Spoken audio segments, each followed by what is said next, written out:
Look, if you hate the Dallas Cowboys, subscribe to Giants Now. If you hate the Eagles, subscribe to Giants Now. And if you hate the football team up in Washington, subscribe right now because we're putting out videos every single day on the latest Giants news or rumors, and we're less than 300 subscribers away from getting to 10,000 subscribers. And our Cowboys channel here, they have 130,000 subscribers. And Tom Downey, who hosts that, I made a bet with him. If we get 300 subscribers on today's video, the Cowboys fan Tom Downey will come on the show and say he loves the New York Football Giants.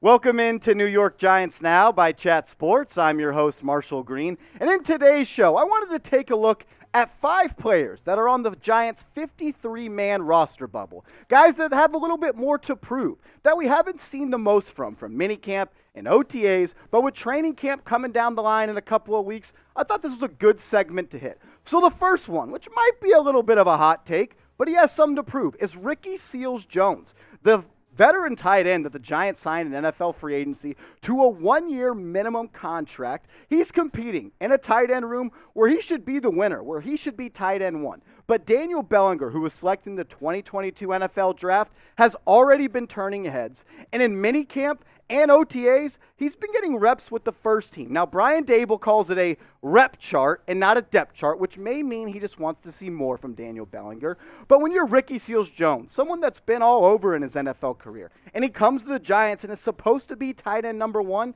and hasn't, that's a little bit alarming in my opinion. Seals-Jones, like we said, has been all over. He's spent time in Washington and Cleveland and 2 years in Arizona. And the past 4 years, his production has been to quote Tom Downey, just 30 grabs in 2021, 279 yards, 9 yards per pop, 2 touchdowns, 4 touchdowns the prior year. He has potential. He was a 5-star recruit out of Sealy, Texas when he went to Texas A&M, played quarterback in high school, switched to wide receiver in college, then played tight end, but it didn't really work all that much well for him in College Station. But now felt like the spot. Coming to the Giants, playing with Brian Daboll, working in that Mike Kafka offense, looked like he could take a step. But right now, I have him as tight end number 2 on this depth chart behind the Rook and Daniel Bellinger. I think Bellinger is going to cement himself as the day 1 starter for the Giants. Everything we've heard coming out of camp is Bellinger has impressed, and Ricky Seals-Jones has left a lot to be desired. Seals-Jones has everything you want in a tight end that's supposed to be great in 2022. He's big, he's strong, he's athletic, 6'5". He can spread out and has wide receiver traits, but he hasn't put it all together yet. And if he doesn't prove anything in training camp or coming up in the preseason, he could be looking on the outside in when it comes to the Giants' 53-man roster. And speaking of the 53-man roster, that means the NFL season is getting closer and closer. I know it's just June, but I'm ready. I'm ready to see the New York Football Giants play a game under Brian Daboll and Mike Kafka and Don Wink Martindale. If you're ready for the Giants to get back on the gridiron, playing meaningful football, type me in the comments section right now. A player we've talked about a lot on this show as a trade candidate, as a trade target, with the trade rumors and the cut rumors, Darius Slayton. And the fact that he was running with the 2s throughout Giants minicamp is alarming. Guys like Richie James and C.J. Board were getting the first team reps ahead of him. And that's a problem because C.J. Board, he's a special team specialist. Richie James, he was brought here to be a depth piece, not someone to take the spot of Darius Slayton. And he was not drafted by Joe Schoen, which means when you're usually a new GM coming in, you want to get your guys in there. And Slayton is not a Schoen guy. And the fact that he got a salary increase from playing time bonuses after being a 5th-round selection, upping his salary to $2.5 million compared to $900,000, makes him more likely to actually be cut by the Giants, which sucks.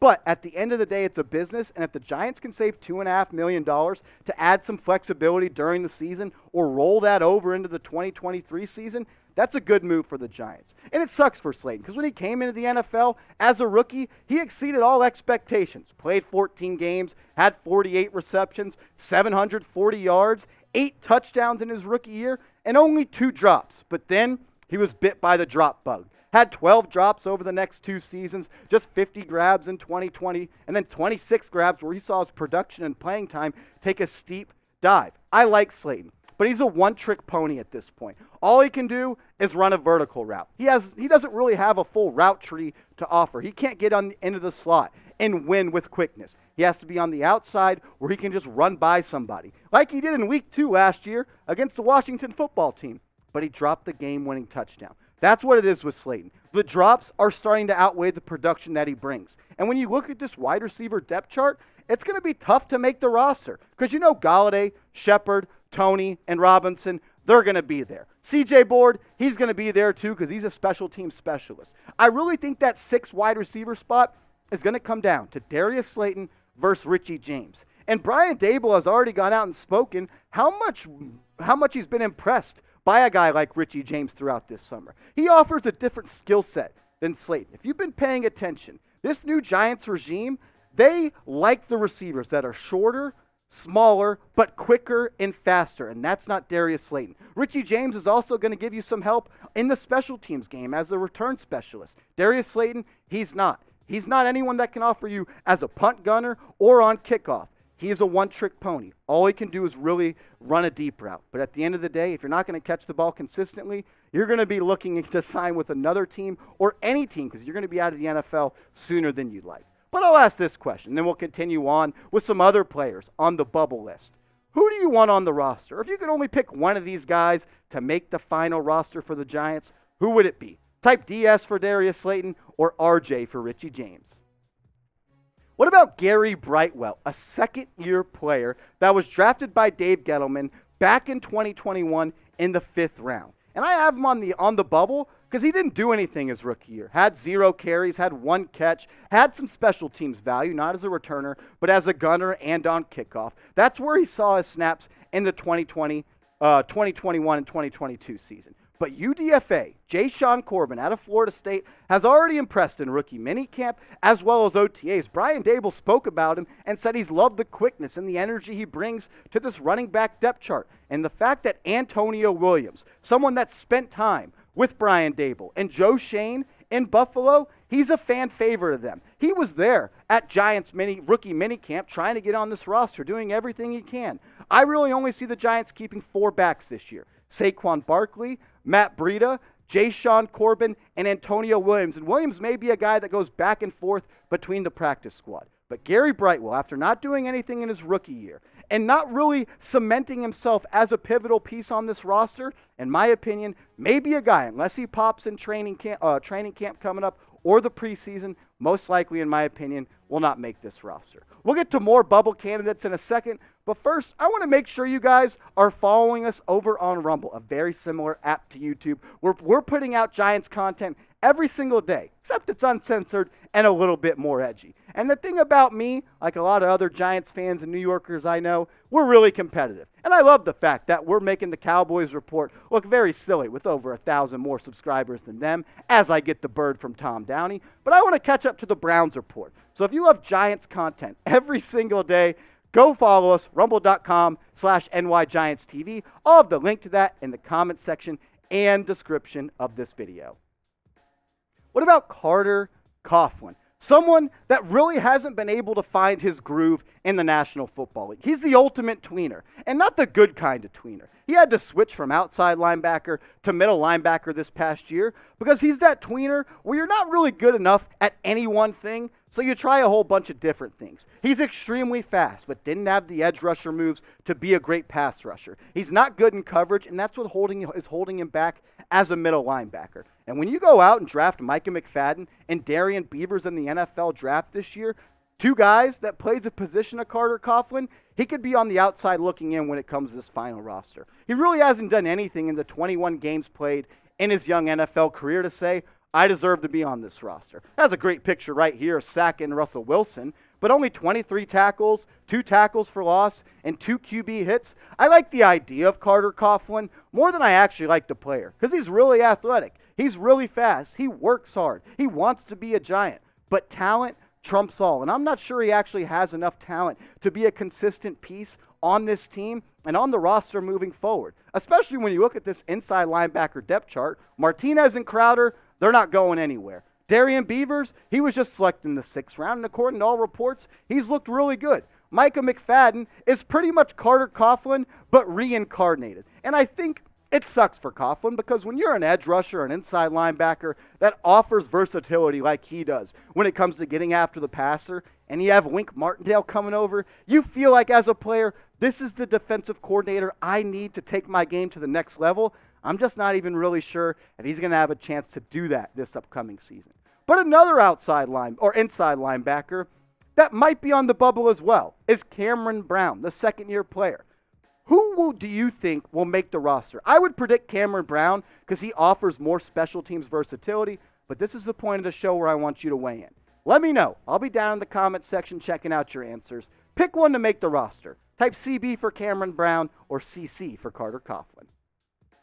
Last one on today's show, and we couldn't talk about getting cut without mentioning Oshane Ximines. Ximines has not lived up to the hype of being a third-round draft pick back in the 2019 draft. And it sucks because he showed potential coming out of Old Dominion, but he's dealt with injuries the past 2 years. And we all know it. The best ability is availability, and he hasn't been that. He's going to need a strong preseason to make this roster. He's going to have to turn some heads at training camp. And he's talked about, with Wink Martindale coming over as the defensive coordinator, he feels like he can take a step forward in his production and in his role with this Giants team. And he's going to have to do that in the preseason to make the roster because what he's shown in 30 games played in his NFL career hasn't been enough to just put your foot in the ground and say, you know what, Oshane Ximines, he has to be on this roster. Because when you only have 43 tackles, 6 tackles for loss, 4.5 sacks, and 14 QB hits after 3 years of being a third-round draft pick, it's going to be tough to stay in the NFL. I like Oshane Ximines, but he hasn't put it all together. And when you add injuries onto being not productive, it's going to be tough to make this team, especially the way the Giants are shaping up their outside linebacker depth chart. We can guarantee you this. Kayvon Thibodeau, he ain't getting cut. Azeez Ojulari, he ain't getting cut. Quincy Roche, I think he's a guarantee to make this roster. And Ellerson Smith, after being a mid-round draft pick in 2021, is starting to show why he was that selection. Everyone sees the potential in him. That's why I think Oshane Ximines, as well as Nico Lalos, the St. Vincent St. Mary legend, just a kid from Akron, is not going to make this team. I had upside, and I had hopes for a guy like Ximines, but at the end of the day, I don't think he's going to be able to make this roster unless he really shows what he can do in training camp and in the preseason. We'll take a look at everybody that I have on the roster bubble. This doesn't mean I 100% think they're going to get cut. They still have a chance to show me, you, Daboll, Shane, everyone on this team if they can make the roster. Ricky Seals-Jones, he's going to have to prove it. Darius Slayton, Gary Brightwell, Carter Coughlin, and Oshane Ximines are all on the bubble, and they're going to have a chance to prove it, or if not prove to themselves that they're ready to play in the NFL and make this Giants 53-man roster. I just gave you 5 guys who, in my opinion, would all be surprise cut candidates. But I want to hear from you, Giants fans.